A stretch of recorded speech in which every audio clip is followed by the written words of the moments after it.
This special meeting of the Board of School Directors will please come to order. Will the secretary please call the roll? Director Carr has asked to be excused. Director Garcia. Here. Director Gokul Gandhi has asked to be excused, and Director Jackson has asked to be excused. Director Leonard. Present. Director O'Halloran. Here. Director Simpson. Present. Director Zombor. Present. President Herndon. Present. The chair will now ask the We have secretary. 6 present. Thank you. The chair will now ask the secretary to lead us in the Pledge of Allegiance. The chair invites any members of the audience who wish to participate to do so, and asks that those who do not wish to participate please remain silent during the pledge. I pledge allegiance to the flag of the United States of America and to the republic for which it stands, one nation, under God, indivisible, with liberty and justice for all.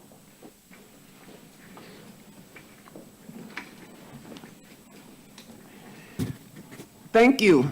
We acknowledge that Milwaukee lies on traditional Menominee, Potawatomi, and Ho-Chunk homeland along the southwest shores of Lake Michigan, part of North America's largest system of freshwater lakes.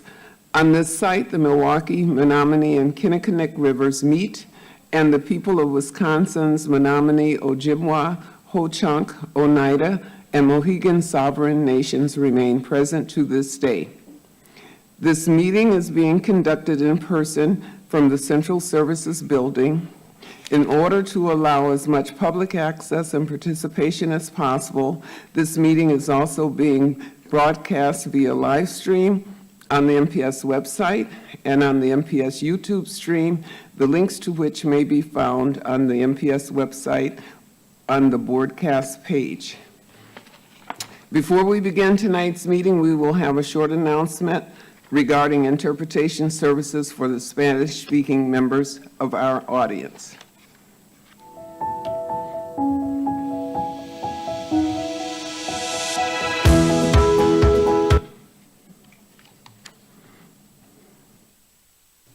Buenas tardes y bienvenidos a la Junta Escolar de las Escuelas Públicas de Milwaukee.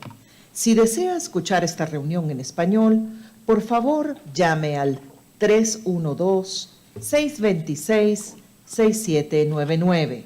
Nuevamente, 312-626-6799. E introduzca el número de reunión 608-130-5362. Nuevamente, el número de reunión es 608-130-5362. Gracias. Thank you. As was stated in the public notice, the board will not be taking testimony at this meeting. Just as a reminder, Robert's Rules of Order dictate that all comments should be directed to the chair of the committee. Also, any questions or requests, including those from the public, committee members, or the administration, are to be directed toward the chair, who will determine the most efficient way to address them. For the safety of all and to ensure the good order of the meeting, harassment or intimidation tactics of any kind will not be tolerated. Anyone who engages in such harassing or intimidating words or actions will immediately be asked to cease. If such behavior continues, a recess will be called and the offending parties will be removed from the meeting. Anyone ejected from the meeting may continue to listen to the meeting or access the agenda items online. However, the individual will not be allowed to rejoin the meeting. Also, no one other than members of the board, designated staff, and those who have been invited to present or participate in items of business will be allowed on stage before, during, or after meetings of the board and its committees. Finally, for our listening audience, if you wish to access this evening's agenda items and attachments online, you may do so by visiting the meetings, agendas, and minutes page of the MPS website. Now let's begin, Madam Secretary. Item 1. Item number 1 is action on a request for a closed session relative to a report with possible action regarding a district safety drill as required by Wisconsin State Statutes 118.07, Parent 4, Parent C, Parent P, and other associated requirements. The recommendation is that the board retire to closed session in order to consider this item.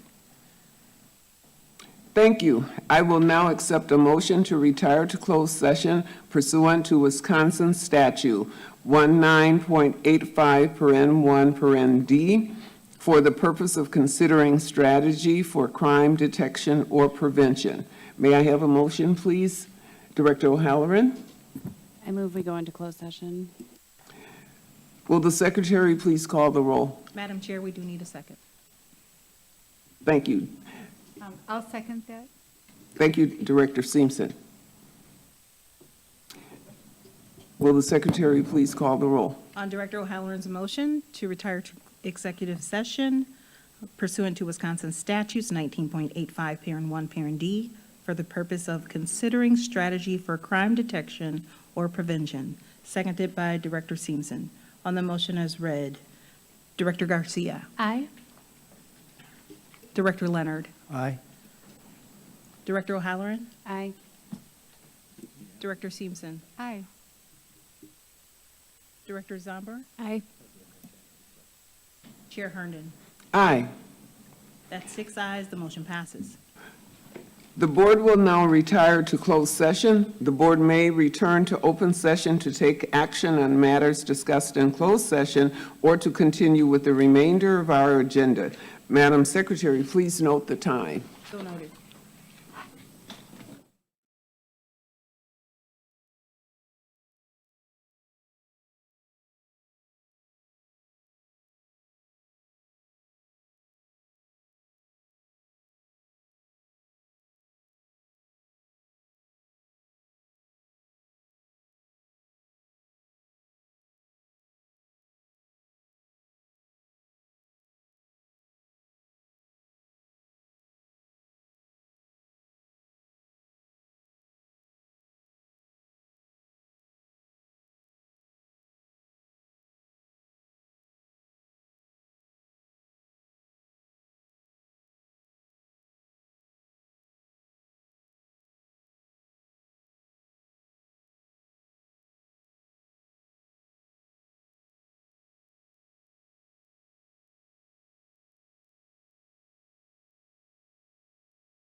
The special meeting of the Milwaukee Board of School Directors will now return to order.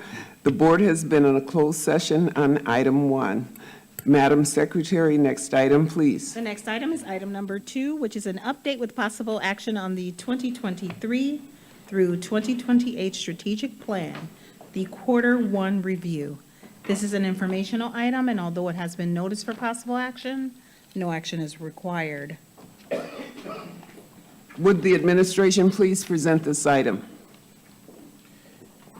Good evening, Madam Chair, members of the board, Keith Posley, Superintendent of Schools. This evening, the administration brings to you the first update on the 2023 through 2028 strategic plan process. Dr. Melanie Stewart, along with the strategic planning team leaders, are with me to present this report. So after each chief that has an opportunity to present, we will be more than happy to entertain any questions that you may have. So, Dr. Stewart. Good evening, President Herndon, members of the committee. I'm Melanie Stewart, Director of Research, Assessment, and Data. And tonight we are bringing you an update with possible action on the 2023-2028 strategic plan, quarter 1 review. As we have always done through this process, this is our 5 priorities for success, and we hit every single one of these during the strategic planning process. This is our strategic planning visual to remind folks as we do our work that this is central to our work, and our work aligns to these various segments of the circle. If you will recall, this process began quite a while ago. In July of 21, our resolution was brought forward, and then we began the process with a plan that was approved in October of 2021, and these items were needed to be included in the process. Our team leads that you will be hearing from tonight are Paulette Chambers, who is our Chief of Staff, and she will be presenting staff and professional learning. Catrice Cotton will be doing right-sizing the district facilities and upgrades. She will also be doing the communications. Martha Kreitzman, who is seated with me right now, will be doing the update on budget and school lunch program. Adria Maddaleni will be doing the staff morale and calendar, and Jennifer Mims-Howe will be doing student achievement, graduation, and post-secondary readiness. Also, coming to the website tomorrow, all of the reports that you are hearing tonight will be posted. They will look like the template that you will see a summary of their data. It will have a color coding of the action steps that they have completed or are in process or new. They will analyze their data to indicate what progress they are making and what lack of progress and changes that you can see. You will also see on the website updated timelines.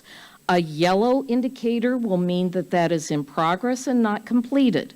Green will mean that it is completed and right on schedule.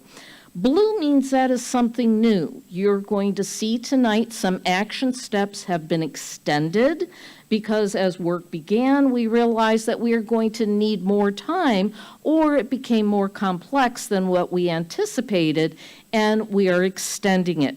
Some have added one action step for the next quarter. You will also see some that in any continuous improvement process, we may see a few reds that did not get started. If a step didn't get started, it could be because the work that was needed previous to included additional people, we're not able to get everything, and it shows that this is a continuous process and that we will be seeing that as it moves forward. In another example, we see one that they have changed how they are going to do it because the process that they thought was going to be the best is not once they have gathered more information. But you will see everything is progressing, and even in those areas, they're progressing as we move into the quarter 2.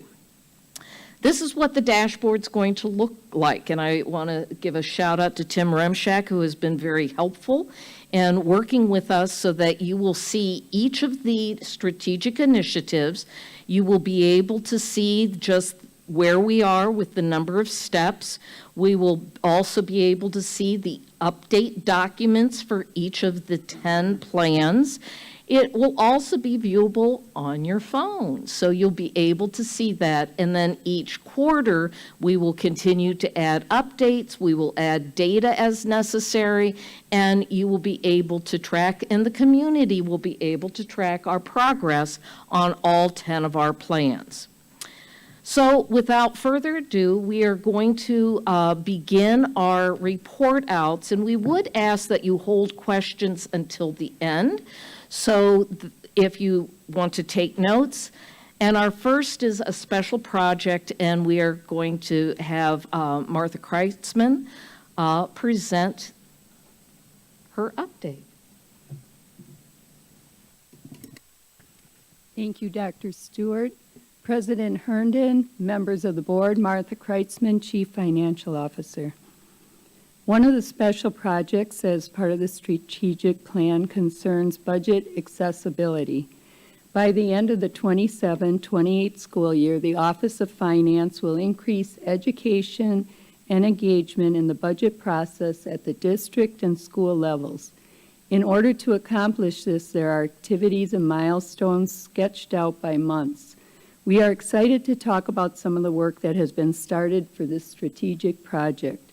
We have been vetting providers and having vendor demonstrations to choose a provider for an interactive budget visualization and manipulation system.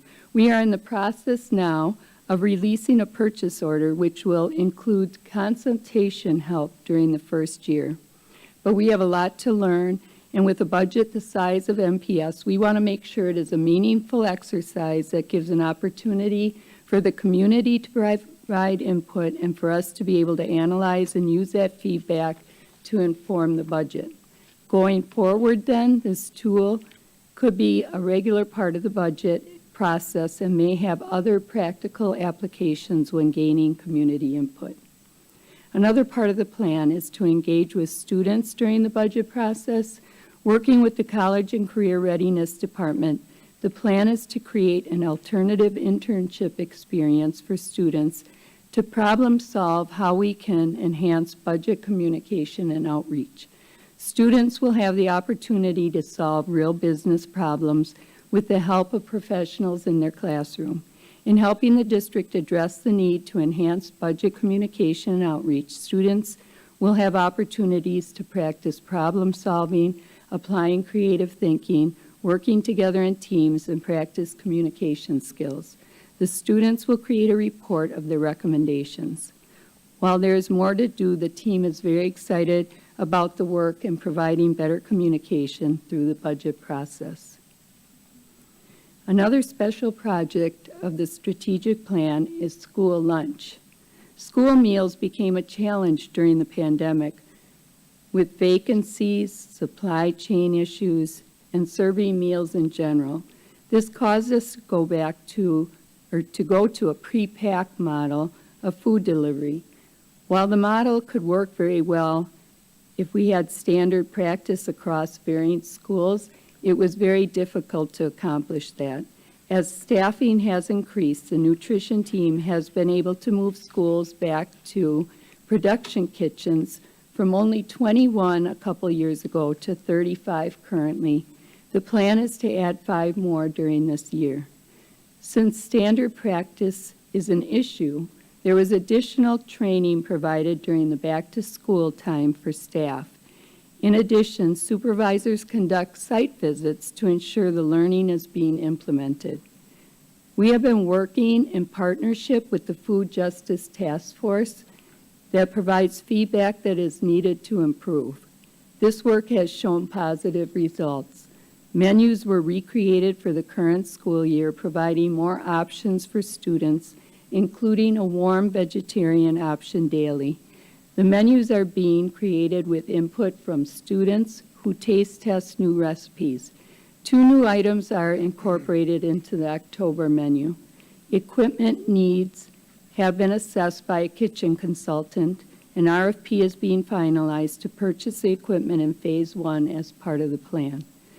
The chef has provided targeted culinary skills training with high school kitchen managers. And this is the end of our report.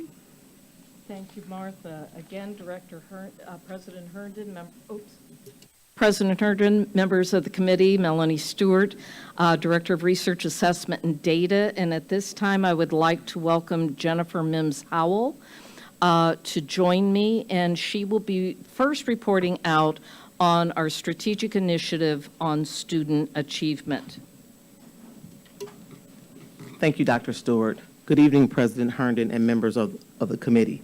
I am Jennifer Mims Howell, Chief Academic Officer, and this evening I will provide an update of the goals for student achievement as well as graduation and post-secondary readiness. I will begin with student achievement.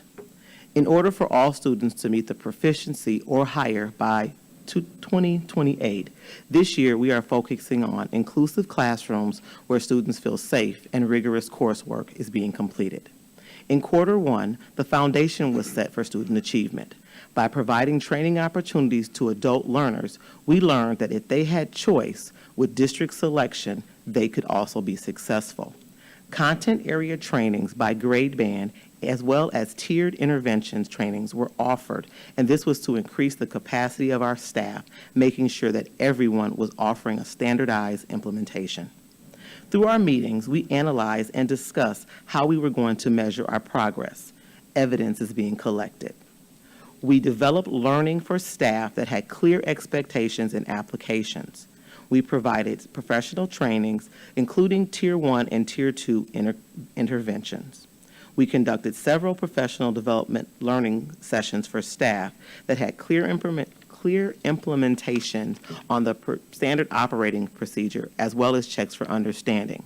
This was for all professional developments offered in the district, another way for us to collect evidence. We will continue to develop systems to collect and monitor that will also analyze the coursework and the academic performance in our classrooms, as well as looking at the social-emotional data at the student level. We also provided professional learning for staff who were looking for more than just going on a walkthrough. What are we looking for? What are our students learning? We created professional learning modules so that PBIS implementation would be clear and understood. We will continue to offer these sessions throughout the school year. While we continue to work on our professional development strategies, we are making sure that the coursework in our regular education classrooms is accessible to students with disabilities as well as those who have language needs. We will continue to work on our Tier 2 and Tier 3 academic interventions so that staff know how to deliver these interventions with fidelity. Our professional learning communities for our CSI schools in the Central Region and in the high school region have begun with the support of CESA 1 for reading in our Central Region as well as school climate in our high school region. We will continue adding schools until all CSI schools have received this additional support. Now I will speak about graduation and post-secondary readiness. In order for the students of Milwaukee Public Schools to increase in their graduation rate to 75% within the next 5 years, we will continue to make sure all students have a readiness that prepares them for success in higher education, opportunities after high school, work, and military, and to be good citizens. Our goals for this quarter were to prepare all students for career opportunities, make them confident in their abilities to be successful in high school, in life after high school. The overlap with student achievement and with the graduation goal is the professional development that's being provided. Professional development was provided to all teachers so they would have the offerings to participate and hear about the different opportunities that we provide for our students that are outside the classroom. Again, preparing students for after high school life. We continue to offer information sessions throughout the year that will help teachers and staff equip students with more strategies. Currently, 11 of our high schools are part of the Wisconsin DPI Public Instruction Transition Implementation Grant, where schools are participating in the Graduation Rate Reduction Plan. This work integrates early identification of our students at risk and helps us to target those who could drop out and add prevention strategies. The plan is integrated into our school's continuous improvement plans. While these plans focus on all students, there is a concentration and an effort to support students with disabilities in our CSI schools. This work will continue throughout the school year. We also collaborated with local businesses, nonprofit community organizations to help our students develop real-world skills and strengthen their communication and connections with education in the future. This work will continue throughout the school year and end in June of 2024, where we will then write a goal to continue this. Schools and school leaders and district leaders had an overview in the August meeting about the attendance plan. What is in our attendance kit? Our district improvement plan also includes work that talks about the attendance plan.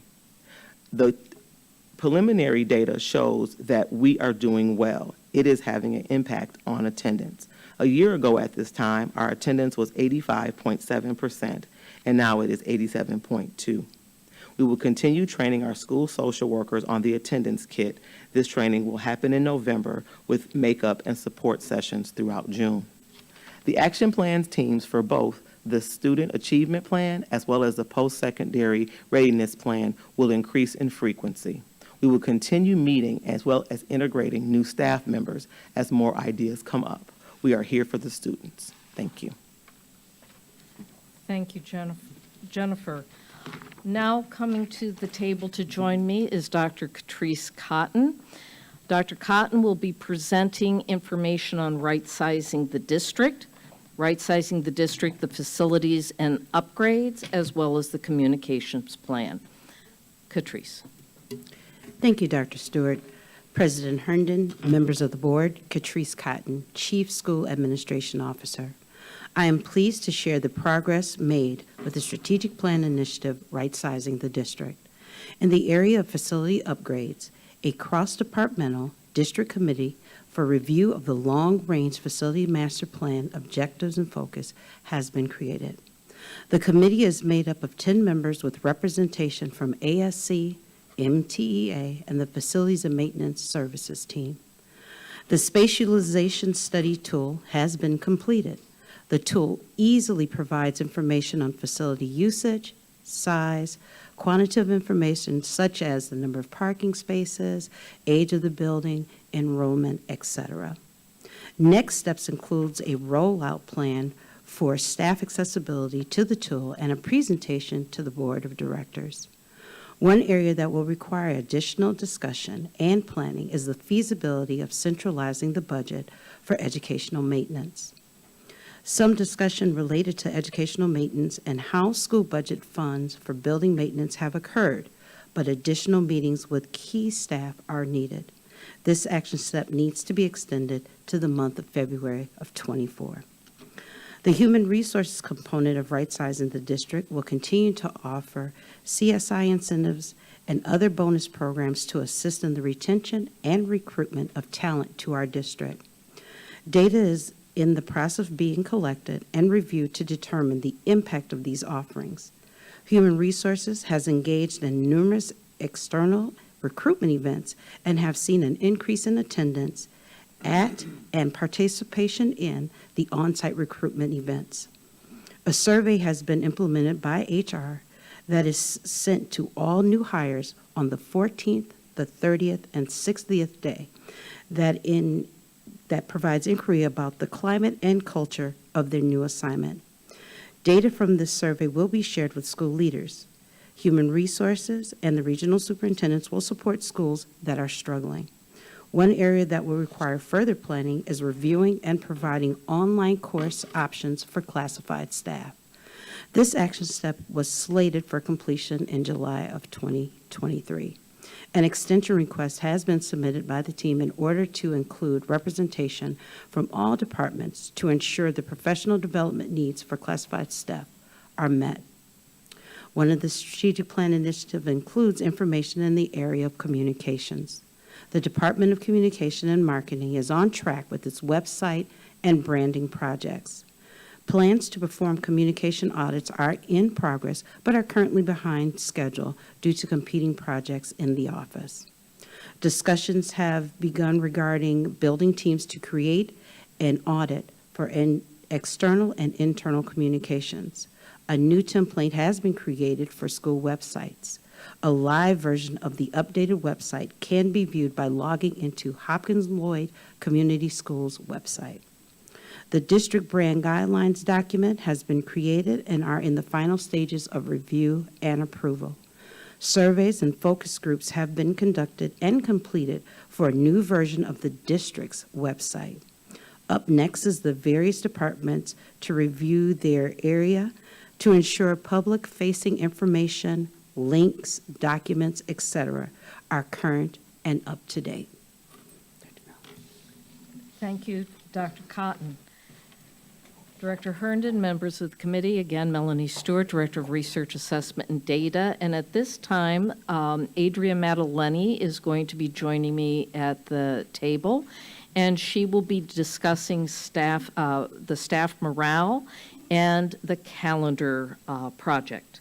Adria. Thank you, President Herndon and members of the board. Adria Maddaleni, Chief Human Resources Officer. I'm happy to provide you tonight with an update on the staff morale initiative. The activities this first quarter have centered around the benefits that we provide to staff and doing an analysis of what we provide and how we are communicating that to our employees. Specifically, our work has been in increasing the communications with staff regarding the benefits we have available and working with the communications department and how we can kind of re-envision how we make these benefits known to our staff. Some of the highlights from this first quarter included the publishing and communicating of the updated salary schedules and the raises with our staff. We published that information on our website. We sent email communications, Thursday update information to staff regarding the raises and the new salary schedules. We have ramped up the communications regarding open enrollment for benefits. Currently, open enrollment is taking place now through November 3rd, so we're doing everything we can to communicate to our employees. This is your opportunity to look at your benefits if you need to make any changes. One thing that we're doing for the first time in a while is we have put together a open enrollment session or open house, you want to call it, that's taking place here tomorrow, where employees are invited to come in, ask questions regarding their benefits. We're going to have vendors available regarding the different, like whether it be a 403B, life insurance, anything. So they'll have the opportunity to really ask questions before they make any changes or move forward with their elections. So we're very excited about doing that and hope we get a good turnout. We've been communicating with staff regarding this opportunity tomorrow. One other exciting thing that we have done is with our life insurance and disability insurance vendor, we have been able to work with them to offer a one-time open enrollment opportunity for current staff so they can elect to have life insurance or disability and not have to go through health insurance, like health questionnaires. Normally, that's only afforded to staff upon hire, that you have that one shot, that one opportunity to enroll without having to answer the health questions. Now we've got another shot, so we're really communicating with staff that this is your opportunity. If you didn't do it when you were hired, now you have another chance. Please look at the information and move forward. We have updated our open enrollment booklet itself, thanks to the team in communications. They've helped us with revamping it, making it look a little more user-friendly, having some better information. We've gotten a lot of positive feedback from employees that have actually called and emailed and said, the booklet looks different this year. It looks great. So we're very excited about that. And we have started working on putting together a committee of leaders at the district level and at the school level to address the staff morale, what are they doing to recognize staff. So we're in the process of getting that committee together so we can kind of understand what are the activities that are happening at the ground level to recognize our staff and how we can build upon that. So that is my update on the staff morale. Now, I will turn my attention to the calendar project that we have. During this first quarter, a lot of activity has been taking place with regards to the calendar. We have been in communication with DPI regarding the possibility of moving to a single calendar, and that calendar having a start date of before September 1st. As you are aware, there's a state law that says that you cannot start before September 1st, but there are some exceptions, and then there's like waivers you can possibly get to address that. Currently, we have our high schools and middle schools on an early start, which starts before September 1st.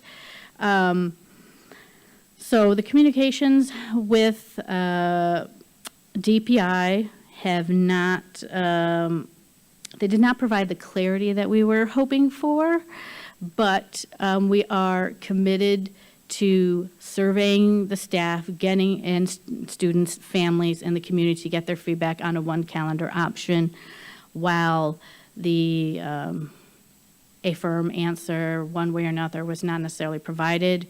That's something that we can continue and address if the option that is selected is a start date prior to September 1, but we still want to push forward and get that survey out. The committee, I've put together a committee of various stakeholders, including unions, family members. We've reached out to students to participate to get a sense of what they would like the survey to see and get their feedback. So we've been working together on developing the survey and how we want to push it out and get the true feedback from everyone about what would be one calendar that we could move forward with. And yeah, we're working on finalizing that survey to go out to everyone, hopefully soon. And with that, that's my update on the calendar. Very good. Thank you, Adria. Director Herndon, members of the committee. We now have Paulette Chambers that is going to come to the table to talk and provide you the update on the Staff Professional Learning Initiative. Paulette. Good evening, President Herndon and members of the board. Paulette Chambers, Chief of Staff. This evening, on behalf of our professional learning team, I will share updates with you for our first quarterly report of the year. During this quarter, the professional learning team has worked to confirm schools that are currently using the Professional Learning Communities Model, or PLCs, if you will. Obtain feedback on the quality of the PLCs offered, to streamline PLC protocols, and to view the professional learning practices of other comparable school districts. PLCs are used throughout our district. In addition to schools, they are the culture of our teacher and principal institutes. Departments design their trainings around PLCs, and currently key departments across the district are collaborating on embedding PLCs for the math teachers in K-5 through 6th grade. School leaders have shared that PLC sessions are helping to advance their instructional capacity as school leaders. During the August Teacher Institute, teachers rated the professional learning provided on a scale of 1 to 5, with 1 being completely disagrees and 5 being completely agrees. The average rating fell between 3.8 and 4, rounding to a solid 4, which indicates teachers agree. They agree that 1, the Institute advanced the development of their educational capacity. 2, time is allocated effectively to deepen their understanding of the presented material through sharing and reflection. 3, that the professional learning sessions offered evidence-based strategies that promote improvements in teaching and learning. And 4, the sessions have prepared them to effectively deliver instruction to students. These results indicate that our professional development sessions are having a positive impact on advancing instructional capacity and equipping our educators with valuable strategies. Our team had 7 action steps for quarter 1, and we are happy to report we were able to address all 7 action steps. Of our 7, we completed 3, extending the timeline for 3 others, and we are wrapping up the last one. The changes made to our timeline demonstrate a commitment to flexibility and willingness to adjust the plan based on the realities of implementation. These changes will help align the steps for achieving the set goals. It is important to continue monitoring progress and making necessary adjustments as needed to ensure the plan's success. In summary, our journey towards implementing professional learning communities is making strides. We are actively collecting data, developing a solid protocol, and offering impactful professional development sessions. The positive feedback we've received from teachers emphasizes the importance of ongoing professional development and improving teaching and learning within our district. As we continue to work toward the goals and timeline for professional learning, our team will continue to meet regularly and address the action steps as outlined. This concludes my team's reports this evening. Thank you, Paulette. President Herndon, members of the committee, Melanie Stewart, Director of Research Assessment and Data. Moving forward, the work continues. As you can see and have heard tonight, there is a lot going on behind the scenes to move these 10 strategic initiatives forward. Each chief in charge of each plan will continue to hold quarterly data reviews. Our next would be in January that we will be reporting to and putting onto the website updates. Leads listed in each of the plans will continue doing work and reporting progress to their chief in charge. Each of these continues to align to the continuous school improvement plans to make certain that all our school continuous improvement plans are aligned to the strategic plan is critical, as well as the professional learning that we have talked about tonight, et cetera. We also want to align current and new work initiatives to this strategic plan to stay focused and to stay on target. And we will continue to share results on the website. Thank you for your attention and time, and now we will open it up that if you have particular questions, we will answer those questions you have. I'd like to thank the team for all of your wonderful information and the great work that you're doing. So at this point, I'll take questions from the committee. Director O'Halloran. Thank you. I have 3 questions. Just so I'm clear, the original presentation had the steps broken down not by year, but by each step. And so if I'm understanding it correctly, tomorrow those will be available, those steps to say, yep, we're on target, no, we're behind. And then we can isolate, because this is very high level, which I know the work is not that high level. So I just want to make sure I can understand where we're at. So that's the plan? President Herndon, Director Halloran, members of the committee, absolutely. You should be able to see those posted on the website. When you go, you'll be able to see it'll be accordion pleated. So if you're interested in strategic plan, you can click on strategic plan. You can see the updated timeline as well as the detailed report out that you have heard tonight. You will see that as well. And it's divided up a little bit easier so that you can see the overview of the data, things that we consider progress towards the goals, things that are still our struggles, and also changes for the future. So those will all be available and posted. And again, the timelines, you'll see the color coding, green, we're done, finished it. Yellow, it's a continuing item. Red, there was a holdup and we were not able to start. There will be explanation in the write-up about that. And then finally, blue is where we have either added action steps or have extended the calendar. So you should be able to see they're very brightly and very colorful. So you should be able to follow them easily. Thank you. Is there any follow-up? No, thank you for that. I do have 2 other questions, if I can ask them, or. We'll come back around. Perfect. Next committee member that wish to say something? Director Simpson? Thank you. So with the budget being, looking ahead to try to make that more interactive for people to participate in. When, like at what point would you see us using that in the budget timeline? Like what month would you foresee rolling something like that out? Not the first time around, but just in general, the plan, if you have some insight onto that. Director Herndon, Director Seamson, Melanie Stewart, Director of Research Assessment and Data. Martha is coming to the table. I will start because the point they're at in looking at the visualization tool is they are currently in looking at a product and need yet to bring it forward for approval. So Martha, the question is what do you foresee as the rollout of this budget visualization tool?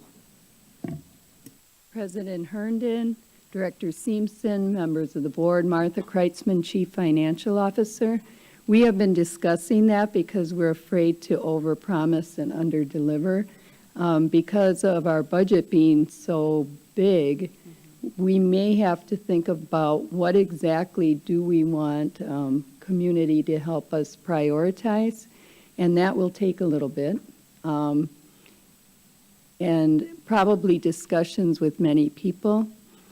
The best I could think of, if we wanted to come up with a date, was to even try it out at the end of spring budget. It might not really inform our budget at that time, but at least we'd be practicing using it and letting people see it because we're going to be so new at this.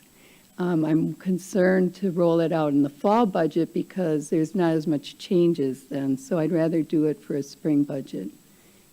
So I think we could have it better in swing for the following year and not this coming up spring, but we'll see if we can pilot anything for spring.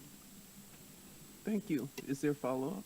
And then you said that students would have an opportunity to participate. Would that be in this more interactive tool? I know you mentioned some other ways as well, some real life problems. Would they also be able to, are you thinking that the students would have that ability as well? Administration. President Herndon, members of the board, Martha Kreitzman, Chief Financial Officer. Yes, the students would be able to use this tool also and provide feedback. And we'll have to look at, could we group who is responding so we can see responses from different constituent groups. And they could even be the ones with that problem solving to give us input. How could we mock this up to make it meaningful? Thank you. Thank you. Is there anyone else on committee that wishes to speak or has a question? Director Zomber. Thank you, Chair Herndon. I did have a question on the calendar. In my notes, I have that we were hoping to have something on an agenda in November. Does the news from DPI, is that going to delay that timeline?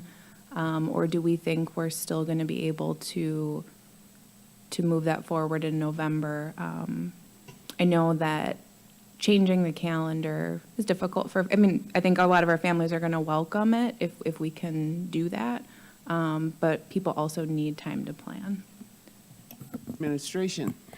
President Herndon, Director Zombor, members of the board, Adrian Madeline, Chief Human Resources Officer. We're still hanging on to hope that we can bring it November. There is a challenge. November is a very short month with the holidays. So I don't want to sit here and say for sure we're going to get it. The information from DPI, that was a bit challenging in us trying to how we want to shape this information moving forward and how we're going to survey staff. But I know December would be the latest. I know in previous years we've brought it in December we are hoping to bring it November. So we're still trying and pushing that we can do it November. Do you have follow-up? Thank you. Anyone else? Director Garcia. I just wanted to say that, us getting a new website, that's a huge, heavy lift. So congrats to everyone. I can't wait to see how that's going to look tomorrow around that. Because I know that one of the main things as we were going into our strategic planning process was this idea of how do we get that information in closer to real time for people. And, you know, my hope is that we continue to prioritize that, to make that, like information, that data available, you know, to the communities and stakeholders that we have. So my question in that is, do we anticipate our constituent groups staying the same from the initial like surveys that we rolled out?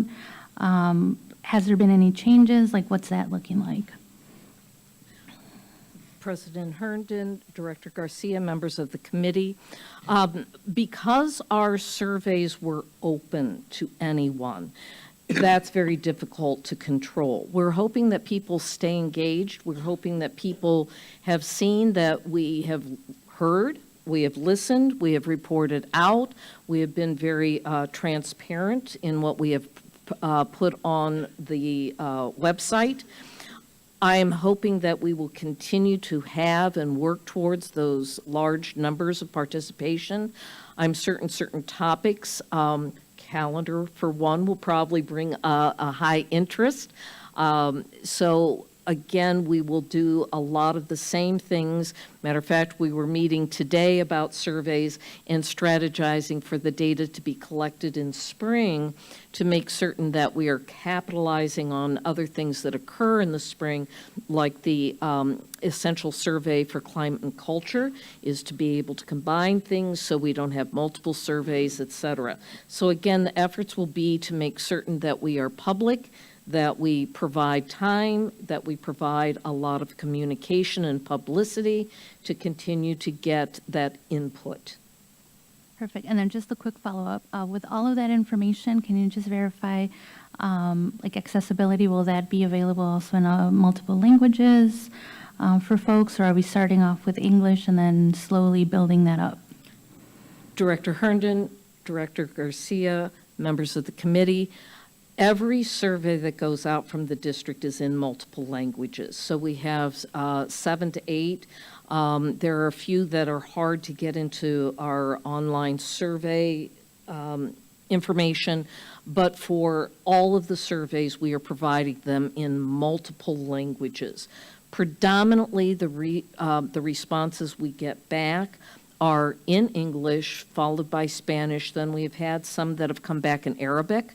And so each of those then are processed and we use those. But we make certain that all of that communication is done in multiple languages. Just one last follow-up. So does that also apply to the reports that we're hoping to share with folks via our amazing new website? Director Herndon, Director Garcia, members of the committee, it's a wonderful question, and I will follow up on that. I know that we can change languages on the website, but I will follow up and see what we can do. Yeah, thank you.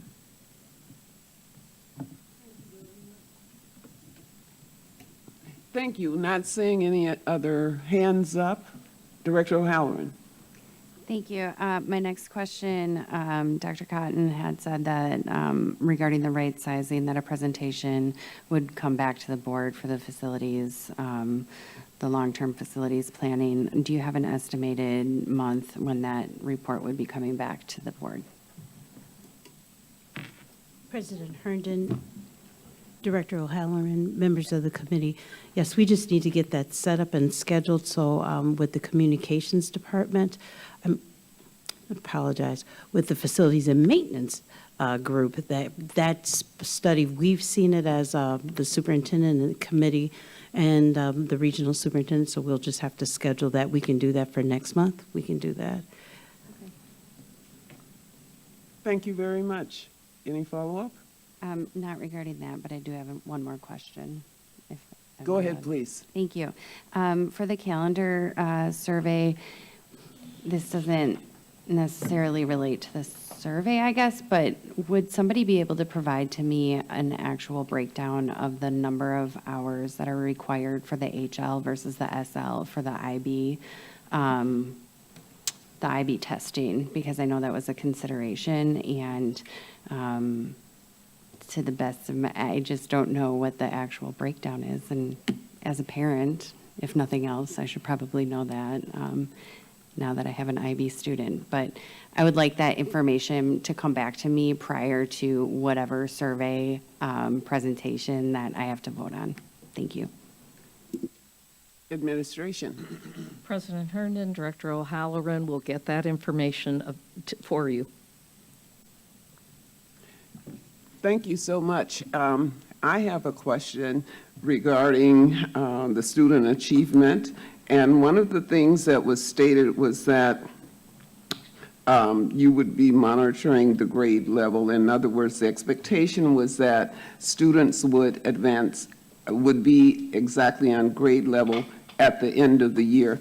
I wanted to know how would you measure that? How would you go about measuring that? What tools are being used?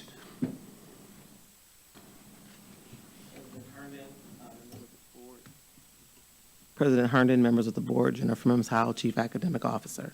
So we are using a couple different measures. So our traditional measures of making sure that we have our testing done through the pre and post tests for each of the chapters and information being taught on each content level. The other ways that we are doing is that we're doing, as I mentioned before, checks for understanding, teaching teachers strategies to look for what students are understanding, therefore having the ability to alter their lesson plans to make sure that students have that foundation to keep moving. We also are using our pacing guides, and in all of our trainings we show the staff who attend how to use the pacing guides for each content level. And again, in those guides, it shows when the pre and the post test should be given. We also, a good example for math is that we're using a launch. So we're talking up to students, introducing it to them, and then there they can check. Then they're also doing things where they can see if students need more support, offering that support and then redoing it. Using our walkthrough data, this is another way that school leaders and district staff can walk through classrooms and schools and see if there are information on the board, talking to the students, asking them what they are learning. So some things are going to be standardized and a checklist and making sure that all information is provided for whatever testing, blocks, ACT or pre-ACT things that we have to do that way. Some things are based on the content areas and the chapter test, pre and post. And other things are done by observation. Those are the ways we're going to be checking on the achievement of our students. Thank you very much. I look forward to seeing that. That's very important information, and everybody's monitoring us too, especially as we recover from COVID. Thank you. Director Simpson. Thank you. As one of these, we were talking about staff morale and kind of looking at that, and just wondering what tools we're going to be using to monitor. If we're making some changes as part of the strategic plan, are we also changing the way that we're surveying staff at some point to kind of check on that, on the morale of our staff? Administration. President Herndon, Director Simpson, members of the board, Adria Madeline, Chief Human Resources Officer. I think as we put together these committees, and we will be looking at identifying ways that we can measure, because that's the criteria of trying to see how can we measure what the morale is with our staff. One of the things we talked about, yes, surveying, right? That's something to look at.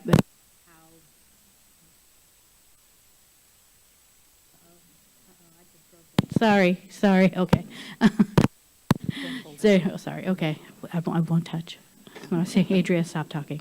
Okay, so we're looking at surveys. Also, I think we mentioned in like the right sizing the district about how on the HR portion that we survey for the onboarding purposes, at certain parts of their first year to get feedback for the new employees on their engagement and how it's going. So trying to build off of that.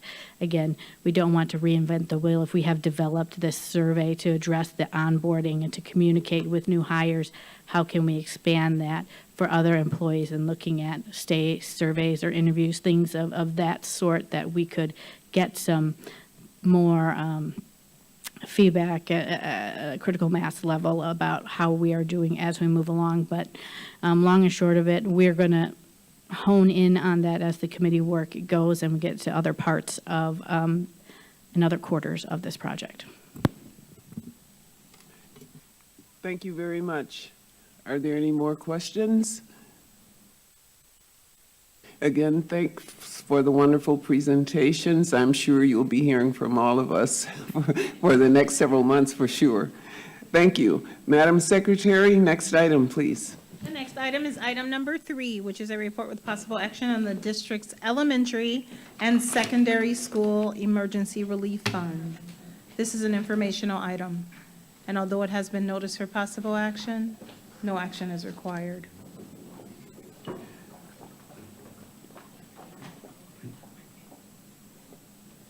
Thank you very much. Would administration please present the item?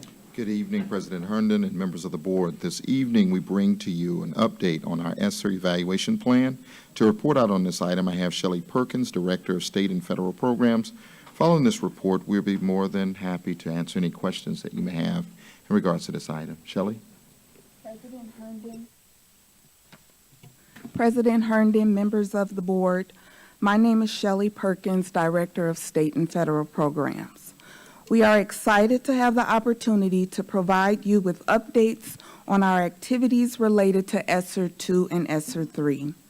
The purpose of this presentation is to share the current program progress, expenditures, obligations, and remaining balances of ESSER 2 and ESSER 3 budgets last approved by the Milwaukee Board of School Directors on May 25, 2023.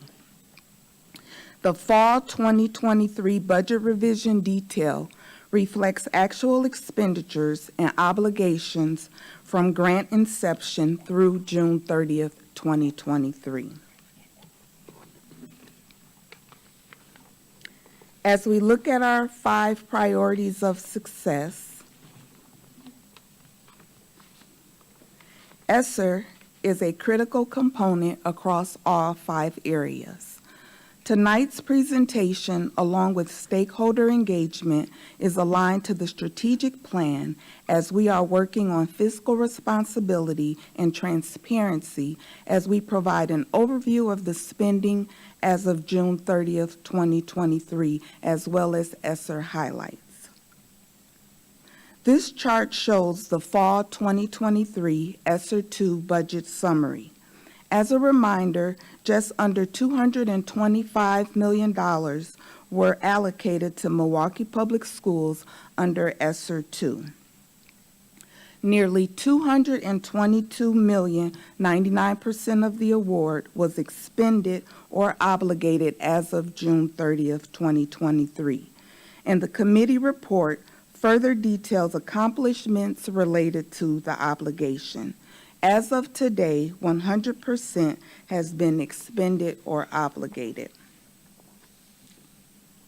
President Herndon and members of the board, you will recall in prior presentations that many of the lines of effort under accelerated learning, health and wellness, and facilities were able to be continued with the 3rd stimulus package under ESSER 3.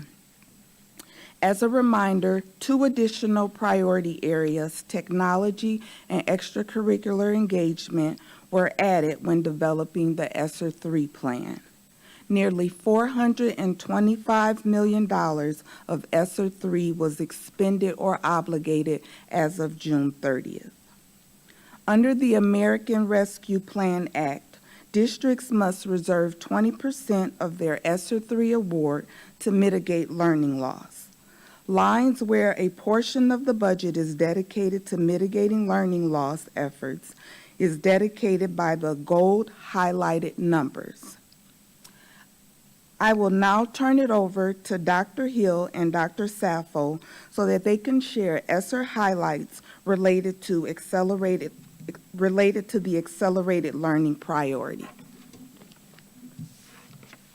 Good evening, President Herndon, members of the board, John Hill, Director of College and Career Readiness. There are 107 unique learning projects in ESSER 2 and 3.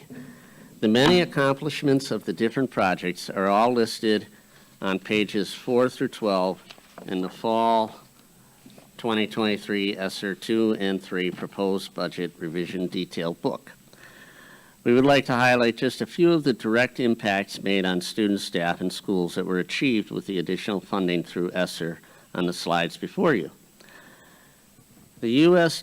Department of Education Deputy Secretary Cindy Martin and U.S. Congresswoman Gwen Moore joined Milwaukee Public School leaders to tour schools on Friday, September 8, 2023, to see firsthand MPS' innovative expansion of its STEM curricula through ESSER funding to enhance STEM programming, including expansion of Project Lead the Way programming to 5 additional schools: Coggles, Curtin, 53rd Street, Milwaukee Parkside, and Congress School. The expansion will increase the number of students served by specialty Project Lead the Way programming for grades K through 12 from 9,000 students to approximately 11,000 students.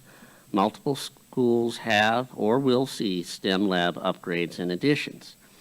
Other STEM investments include funding for additional teachers, professional development, curriculum development, and STEM-specific investments in supplies and equipment, including software, computer equipment for students and staff, and robotics equipment. Next, we see a quote from one of our participants at a professional development session on writing. We have provided additional professional learning opportunities for writing to over 1,000 educators. Writing champions were identified in schools, and they received high-quality instruction on how to coach teachers on best practices for writing. Through ESSER funding, we were able to secure writing resources, which include the handwriting and spelling adoption, Wisconsin standards-aligned resources that highlight the 6 traits of writing and support writing instruction in the classroom, and the development of instructional guides that support teacher preparation and planning in grades K through 8, impacting over 50,000 learners. As the teachers utilized the support and training around writing, we are pleased to report that 7,000 children participated and presented during our district's first ever Poetry Slam and the 2021-22 and 22-23 Dr. Martin Luther King Jr. Writing Contest. The purchase of art equipment and specialized furniture that is height adjustable for young children also have received positive feedback from our art teachers. One particular art teacher stated the purchase of equipment allowed them to engage in special community projects such as the one at Milwaukee Community Spirit Park. Students researched a country, then selected an image to represent their country, created a clay relief sculpture of their image, and wrote a short artist statement. The teacher is also excited about the projects they will be able to do with the new kiln they are receiving. I will now pass it over to Dr. Saffold. Good evening. Good evening, President Herndon, Felicia Saffold, Senior Director of Curriculum and Instruction.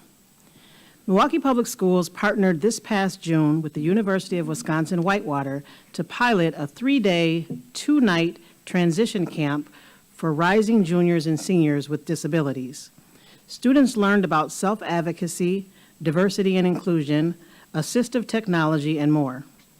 The camp also gave students a chance to experience wheelchair basketball, campus life, and was a great chance to make friends from other MPS schools. The student mentioned in the parent quote is now participating in the M-Cubed College Connections program. Through ESSER funding, we were able to complete a science textbook adoption last year. ESSER funded a climate justice specialist and supported the work of bringing a climate education library to all K-5 schools in MPS. The ESSER funding enabled us to purchase 6 state-of-the-art 3D anatomy tables for 6 high schools to give our students opportunities to experience hands-on, minds-on tools that allow them to collaborate and engage in limitless virtual dissections, physiology simulations, and pathology examinations. In addition, we procured 14 classroom hydroponic gardens and provided direct support to teachers to set up, maintain, and integrate them into their science curriculum. Finally, in reading, ESSER funds have been used to host summer reading institutes with a focus on small group reading instruction. Approximately 900 educators have taken part in these institutes over the past 2 years. We have ensured that our teachers have the knowledge and training to meet the demands of the science of reading. To sustain reading skills and mitigate learning loss in summer, ESSER funds allowed us to develop and implement the Passport to Reading project to promote summer reading. This project became a community-wide initiative that gained the attention of local media. And now I'll turn it over to Mr. Printer. Good evening, President Herndon, members of the board, Travis Pinter, Senior Director of Specialized Services. In the area of health and wellness, there are several highlights from ESSER 2 that I'd like to mention. First, student access to mental health services was significantly increased through district-wide teletherapy services, an expansion of our SCPMH, or School Community Partnership for Mental Health, by approximately 50%, and the hiring of social workers and counselors. Also, our mental health support staff were trained in evidence-based techniques for responding to crises and trauma. We've had over 500 instances of those supports that have been logged so far. MPS employees also now have access to more robust EAP services, including additional therapy sessions if needed. Services and staff for BLMA, gender identity and inclusion, and restorative practices have all been increased, and the district has provided more access to its anti-racism PD. And finally, as you can see in the pictures here, the ropes course has a new building, which allows for more students to take advantage of the course even on bad weather days. And playgrounds and fitness rooms across the district have received added improvements and equipment. Now I'm going to turn it over to Sean Kane for facilities. Thank you, Travis. Good evening, President Herndon, members of the board. Sean Kane, Senior Director for Facilities and Maintenance Services. Facilities and Maintenance Services have been working with our 4 current integrated project delivery contractors, which is our IPD teams for short. They're approved in July of 2021. In addition, the FMS team has been working with a contracted owner's representative, Concord Group. The primary focus of ESSER 2 funds were spent on issues related to air quality as part of the reports they've been providing quarterly. The scopes included replacing outdated carpeting, installing new water bottle stations, performing testing and balancing of building mechanical systems, which technically is a ventilation audit, and then replacing deficient components and systems. Installing missing bug screens, replacing some windows, and lastly, constructing outdoor classrooms and structures at schools. As we approach the calendar year, the FMS team is working with the grant department to close out the finances and properly report information back to DPI. FMS, the owner's representative, and the IPD contractors have been in touch with school leaders to coordinate and schedule all efforts within the school buildings. The next big phase for the FMS team will be addressing the ESSER 3 projects that include capital projects, additions, remodelings, painting, other school requested scopes that are currently working or will be happening. At this point, I'm going to turn it over to Chad Meyer from Technology. President Herndon, members of the board, Chad Meyer, Senior Director, Department of Technology. Our group has been very busy completing ESSER 3 projects. Some recent accomplishments include installation and setup of over 2,500 interactive flat panels in schools, replacing all the smart boards that were in the classrooms in the district. We completed replacement of obsolete laptop and desktop computers in classrooms to meet the upcoming Windows 11 requirement, which is in January of 2025. There were 13 Project Lead the Way labs, which were refreshed with new equipment, VEX robotic equipment and 3D printers. 18 high schools have esports computer programs with furniture and computers purchased, and 10 of those schools are operating in competition beginning this fall. Looking toward the future, we're continuing our HVAC master closet upgrades, interior digital signage installations, as well as getting all the exterior marquee signage installs completed. We're also replacing all the fiber optic cabling in the classrooms at all MPS sites. And then we're continuing to expand the esports opportunities for students to include middle school age. And now I'll turn it over to Lynn Greb from Recreation. Good evening, President Herndon, members of the committee. Lynn Greb, Recreation Director, and I have the pleasure of highlighting the extracurricular programming that we have been doing with ESSER 3. I'm going to highlight a specific project that we worked on this summer, but I also wanted to let you know that we have numerous athletic facility upgrades happening. Some of the projects that have been completed so far is we have a new turf field at Tech, we have tennis courts that have been renovated, and any day now, South Division Fieldhouse will be ready for prime time, and it's gorgeous. So really excited to get the other field houses renovated in the next year. So again, the program that I'm referencing this evening was the overnight camping program that we launched this year. We had 163 students that went to overnight camp this summer. We had 7 camps involved in the project, anywhere from 30 miles from Milwaukee up to 343 miles in the far north woods. And then we had 48 different schools that sent students to camp this summer.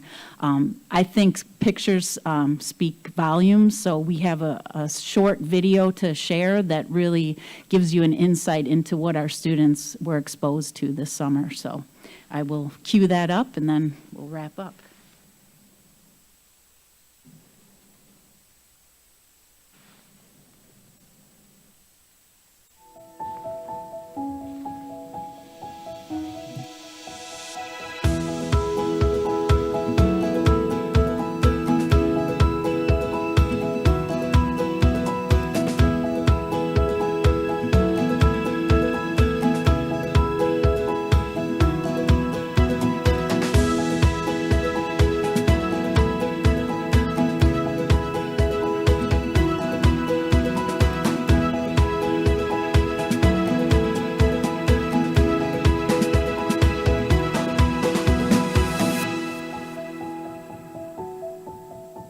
Our job is to make sure these kids have the most fun possible as they can in the week. You see corny things telling you it's going to be a ton of fun, but when you get there, it's like, oh, well, actually has some truth to it. It's mostly just very fun. I just like meeting new people, having fun.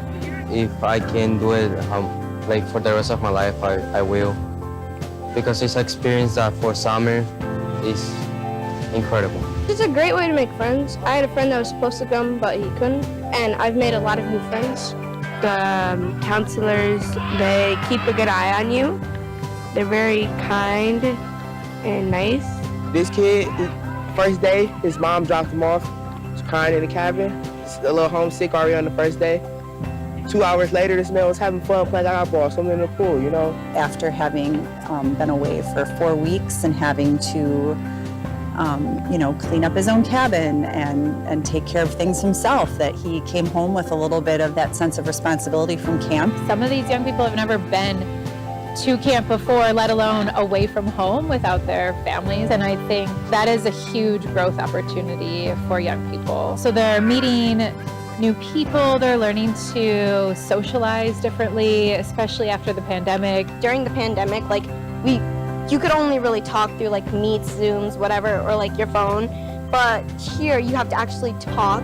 Since we don't have any devices, you have to talk to everybody, tell them what you're feeling, hear how they are.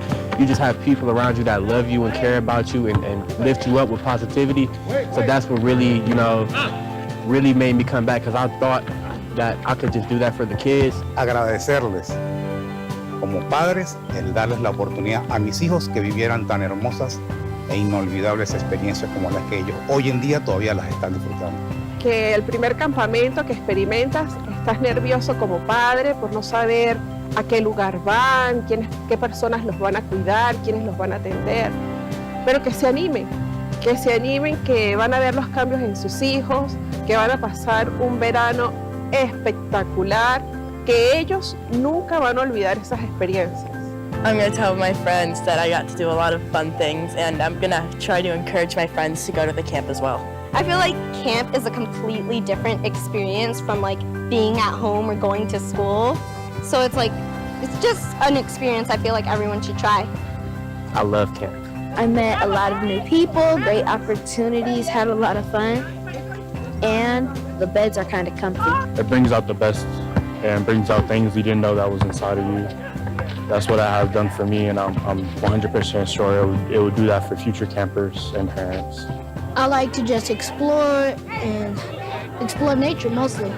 We've heard so much about nature and getting out of the city and appreciating nature and feeling safe and feeling like they can be children again.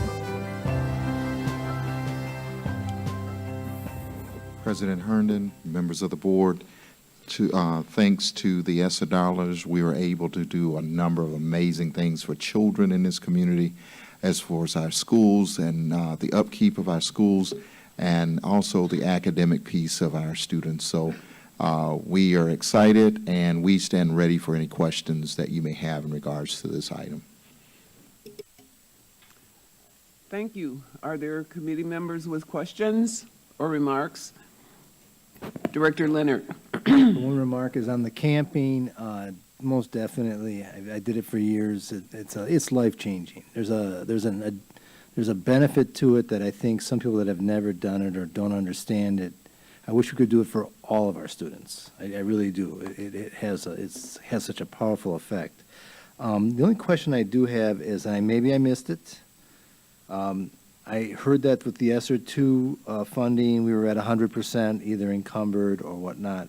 I did not hear where we were at the ESSER 3 currently, so I'd be curious as to what percentage we are at with ESSER 3 distributions.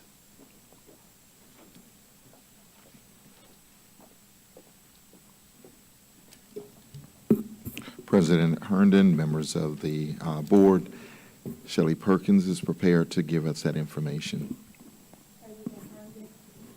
President Herndon, members of the board, Shelley Perkins, Director of State and Federal Programs.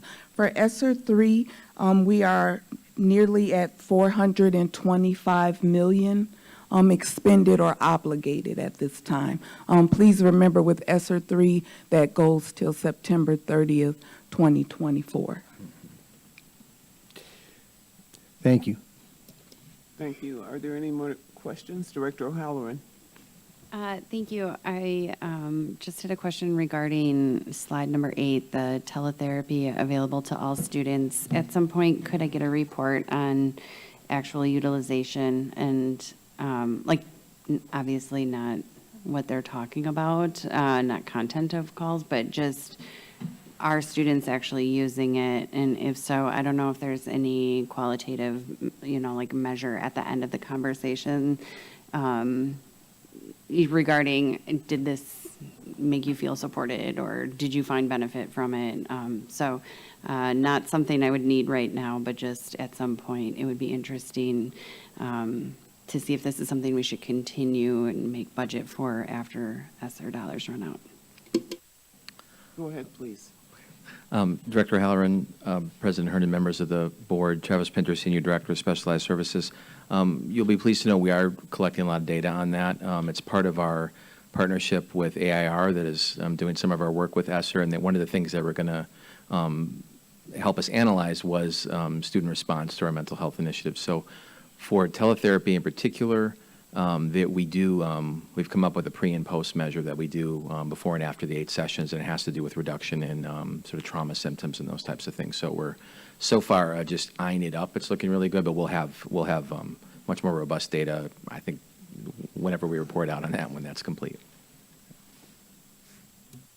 Any more questions? Thank you. I personally have a request of administration, and the reason is that I keep hearing about people with the thought that we're wasting the ESSER funds or they don't have a clear understanding of how the funding was spent. So I'd like to ask the administration to, one, identify the criteria by which we must spend the money, and then that will be tied back to our expenditures, which is that we stuck to the requirements. If you could do that, please, I'd appreciate it.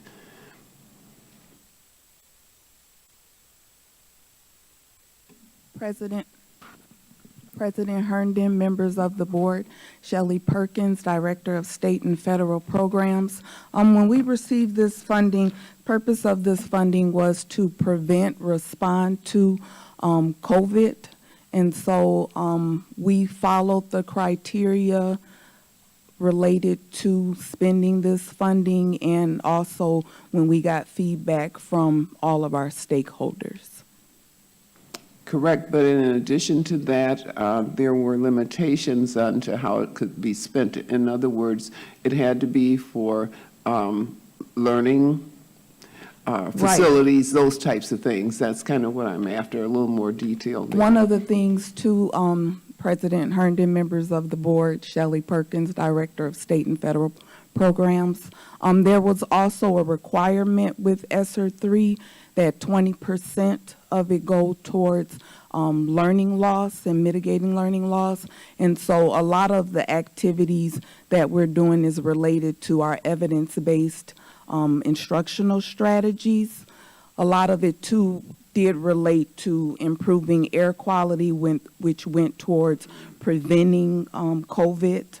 And so a lot of the activities that we did was related to the requirements. Also, anything that we implemented also has to be approved by the Department of Public Instruction, and so they wouldn't allow any activities that weren't allowable under this funding source.